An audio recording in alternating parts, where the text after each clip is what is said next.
Hi అండి, welcome to Annapurni talks. ఇవాళ recipe ఏంటంటే హలీం తినాలనిపించి చేశానండి. చాలా చాలా టేస్టీగా ఇన్స్టెంట్గా ఎలా చేసుకోవాలనేది ఫుల్గా ఈ వీడియోలో చెప్తాను మీకు. ఇలా చేసుకుంటే ఎప్పుడు కావాలంటే అప్పుడు వారానికి ఒకసారైనా చేసుకొని ఈజీగా చేసేసుకొని తినొచ్చండి. ఇప్పుడు ఏంటంటే నేను 400 గ్రామ్స్ చికెన్ తీసుకున్నాను. ఆ చికెన్ శుభ్రంగా కడిగి పెట్టుకున్నాను. చిన్న చిన్న మెత్తటి బోన్స్ ఉంటాయి కదా, వాటితో పాటు తీసుకోవాలన్నమాట, బాగుంటుంది అప్పుడు. ఇప్పుడు ఏంటంటే ఒక ప్లేట్ తీసుకొని దీంట్లో మనం కబాబ్ చీనీ అండి, ఇవి ఒక 1/2 టీ స్పూన్ కబాబ్ చీనీ, అలానే సాజీరా 1/2 టీ స్పూను, ఒక 3 ఇలాచి, 2 ఇంచుల దాల్చిన చెక్క, ఒక 1/2 టీ స్పూన్ మిరియాలు, లవంగం మొగ్గలేమో ఒక 4, జీలకర్ర ఒక 1/2 టీ స్పూన్. ఇవన్నీ కూడా ఒక బౌల్లో వేసి పక్కన పెట్టుకోవాలి.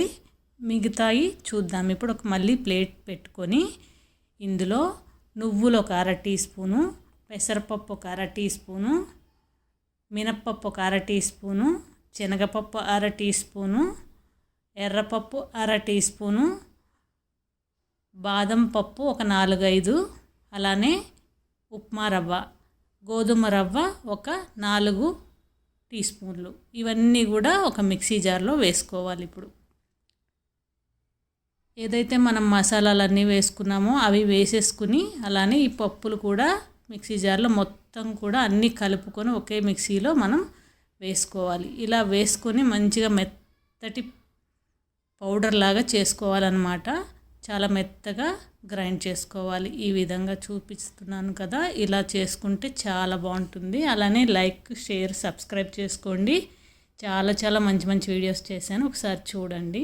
ఇలా మంచిగా పౌడర్ చేసుకొని పక్కన పెట్టుకున్న తర్వాత కుక్కర్ పెట్టుకోవాలి. కుక్కర్ పెట్టుకొని ఒక 4 స్పూన్లు నెయ్యి వేసుకోవాలి.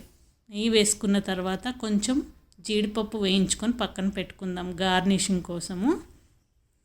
ఇది కొంచెం బ్రౌన్ అయిన తర్వాత తీసేసుకుంటే మనకి ఇంకా కొంచెం సేపటికి డార్క్ అవుతుందండి.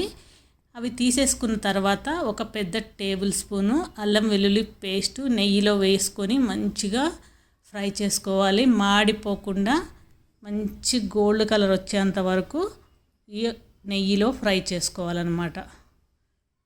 ఇలా మంచిగా ఫ్రై అయిన తర్వాత మనం వాష్ చేసి పెట్టుకున్న చికెన్ కూడా దీంట్లో వేసుకోవాలి. ఇప్పుడు ఈ చికెన్ అంతా దీంట్లో వేసుకొని ఒక 2 నిమిషాల పాటు దీన్ని ఇలా అల్లం వెల్లుల్లి పేస్ట్ నెయ్యిలో మంచిగా కలుపుకుంటూ మనం ఫ్రై చేసుకోవాలి.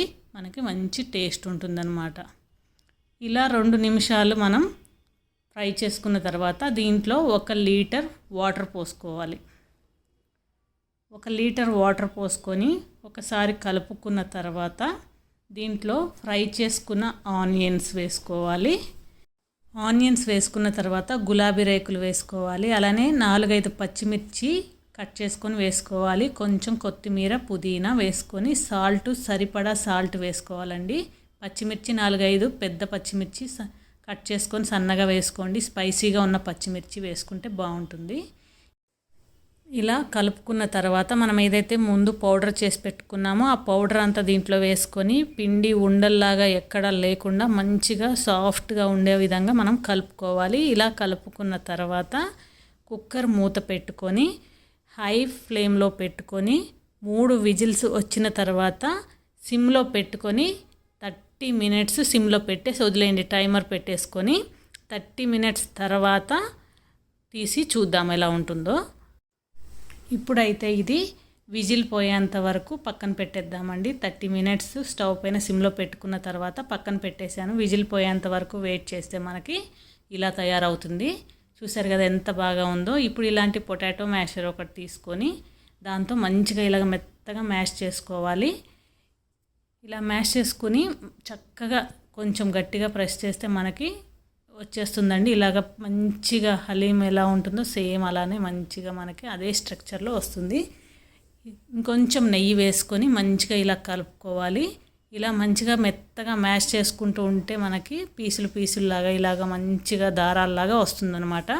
ఇప్పుడు దీంట్లో 1/2 నిమ్మ చెక్క పిండుకొని అది కూడా వేసుకున్న తర్వాత ఇంకొకసారి ఇలా మనం మ్యాష్ చేసుకుంటే చక్కగా మనకి హలీం రెడీ అయిపోతుంది. ఇలా రెడీ అయిన హలీంని ఒక బౌల్లోకి తీసుకోవాలి. ఇలా చక్కగా ఇంట్లో హైజెనిక్గా ఎలాంటి భయం లేకుండా మనం ఇంట్లోనే ఈజీగా ఇన్స్టెంట్గా ఎలా చేసుకోవాలో చూశారు కదా. తప్పకుండా మీరు అందరు ట్రై చేయండి, చాలా బాగుంటుంది. ఈ సండే తప్పకుండా ట్రై చేయండి. ఇలా పౌడర్ మనం ఇంట్లో చేసి పెట్టుకున్నామంటే చక్కగా మనం ఎప్పుడు కావాలంటే అప్పుడు చేసేసుకోవచ్చు. ఎప్పుడైనా తినాలనిపించిందో ఆ పౌడర్ మాత్రం మనకు రెడీగా ఉంటే హ్యాపీగా చేసేసుకోవచ్చు అండి. ఇలా గార్నిష్ చేసుకొని మళ్ళీ మనం పైనుంచి నెయ్యి వేసుకొని తింటే చాలా బాగుంటుంది. అలానే థ్యాంక్ యూ.